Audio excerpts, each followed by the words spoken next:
Namaste and welcome back to today's episode of Mahabharata Matters.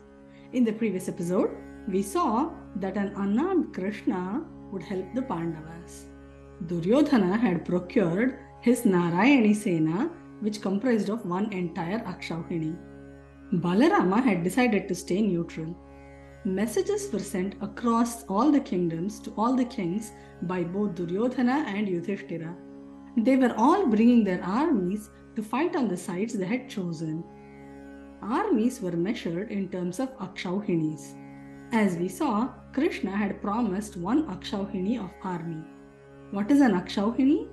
Each Akshauhini comprises of 21,870 chariots, 21,870 elephants, 65,610 horsemen, and it would also have 109,350 foot soldiers. So, all put together, one Akshauhini Sena would have 218,700 warriors. The ratio is 1 chariot, 1 elephant, 3 horsemen and 5 infantry on their foot. Foot soldiers were also called as Padatis. Interestingly, each of these numbers mentioned, 21,870, 65,610, 109,350, 218,700. The digits of all these numbers come to 18. The number 18 is very significant in Mahabharata. There are 18 Parvas in Mahabharata.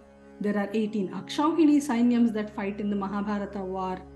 Bhagavad Gita, which comes in Mahabharata too, has 18 Adhyayas. To fight on Duryodhana's side, Bhagadatta, Bhurishrava, Jayadratha, Kritavarma, Sudakshina, Vinda and Anuvinda had come with their armies. He had already accumulated 9 Akshauhinis of Sena.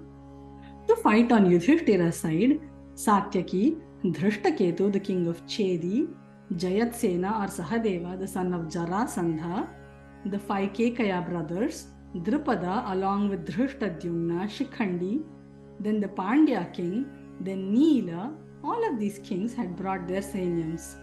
Together they were 7 Akshauhinis now. They were eagerly awaiting their uncle Shalya to come with 2 more Akshauhinis. Shalya was the brother of Queen Madri. Hence he was the uncle of Nakula and Sahadeva. With his 2 Akshauhinis, the Pandavas too would have 9 Akshauhinis of Sainyam army. They were happy that their manpower would be same as the Kauravas now. Shalya was traveling from Madradesha towards the battlefield. While traveling, Shalya saw many camps and rest areas arranged for them along the way. He was pleased with the arrangements immensely. He ate the food there, drank water there and rested there along with his army. He said he was so pleased that he was ready to give his life for the person who had arranged all of this for him along the way. They had almost approached the battlefield. He wanted to see his nephew Yudhishthira right away. At that time, to his surprise, Duryōdhana walked in. It was Duryōdhana who had arranged for the camps and rest areas, food and water and entertainment for Shalya's army all along the way. It was not Yudhishthira who had arranged for the hospitalities for his uncle Shalya. It was Duryōdhana who had deceitfully entertained Shalya. Shalya said since he was pleased with the hospitalities, he would grant Duryōdhana a wish. Duryōdhana asked for the most unthinkable. He said Shalya should fight on his side in the battle. Shalya was aghast. He had come to offer his support to Yudhishthira and his nephews. Now, since he had accepted the hospitality and granted a wish for Duryōdhana, he had no choice but to fight on Duryōdhana's side against his own nephews. But since Shalya had no choice, he said he would fight for him. But then he wanted to meet Yudhishthira himself and explain the situation to him, he said. Duryōdhana said he could go, but then remember to come back since you have promised, he added. Shalya went to meet Yudhishthira. He explained to him the circumstances under which he had to offer his help and army to Duryōdhana. But his heart was with the Pandavas always, he said. He was very sad that he was fighting against his own nephews. He wanted to help them somehow. Yudhishthira said he still could. He said he fears Radheya the most.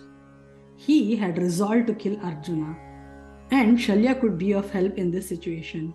When the war between Radheya and Arjuna becomes inevitable, they are bound to ask Shalya to be Radheya's charioteer. Shalya was a charioteer as skillful as Krishna himself. So, since Krishna was Arjuna's charioteer, they would ask Shalya to be Karna's charioteer. And that was the right time for Shalya to help the Pandavas. Yudhishthira asked Shalya to demoralize Karna at this time. He said, "Speak highly of Arjuna and break his confidence. This should cause enough damage so that Arjuna can win over Karna easily," he said. Shalya promised to do so, and he went back to join Duryōdhana as promised. Now, instead of each side having 9 Akshauhinis of army, Duryōdhana had ended up with 11 Akshauhinis. Pandavas had only 7. The strength in numbers looked extremely lopsided right now. So, what are our takeaways from the story? Shalya was too oblivious to check whose hospitality he was accepting. Because of that, he ended up helping the one who he wanted to fight against.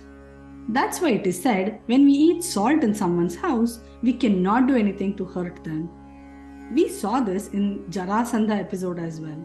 Bhima, Arjuna and Krishna refused to eat or accept hospitality from Jarasandha as they were his enemies. They had come to kill him, so they could not eat his salt. Another thing we notice here is words can either make or break a person. Shalya wanted to help his nephews. Yudhishthira used the strongest possible weapon, the tongue. He asked Shalya to demoralize and despirit Karna at the right time. No weapon can cause more harm than the tongue of a person. One has to beware before saying spiteful things because words can prove more fatal than a weapon. With these thoughts, we come to the end of today's episode. Remember, in this series, we are discussing matters of Mahabharata because even today, Mahabharata matters. Hari Om!